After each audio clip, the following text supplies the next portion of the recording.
अगर आप भी चाहते हैं नए वीडियो एवं नए ऑडियो देखने एवं सुनने के लिए तो हमारे गोल्ड स्टूडियो चैनल को सब्सक्राइब जरूर करें एवं बेल आइकन दबाना ना भूलें। प्रेम से बोला बाबा महेंद्रनाथ की।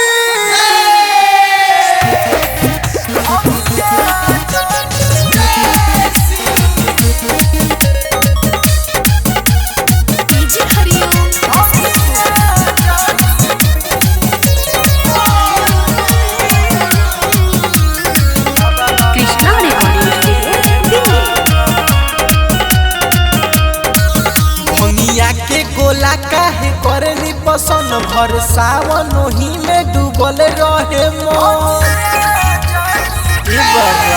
मनिया के गोला काहे करनी पसंद भर सावन ही में डूबल रहे मन।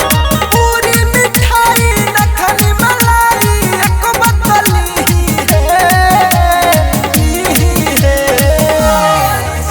दूध पीहिए शिवा दूध पी भनिया जानी पी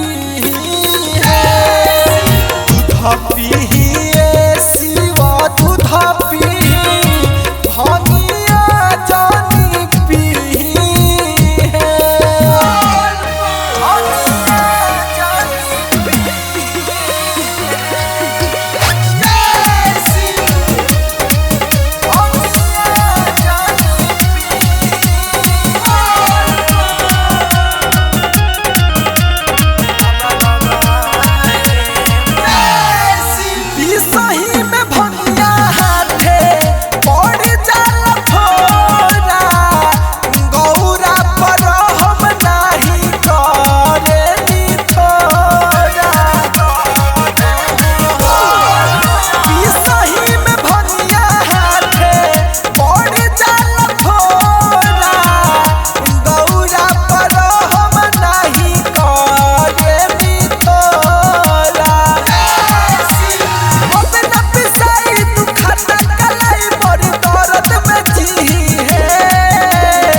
पीहिए भोला दूध पी भनिया जानी पी।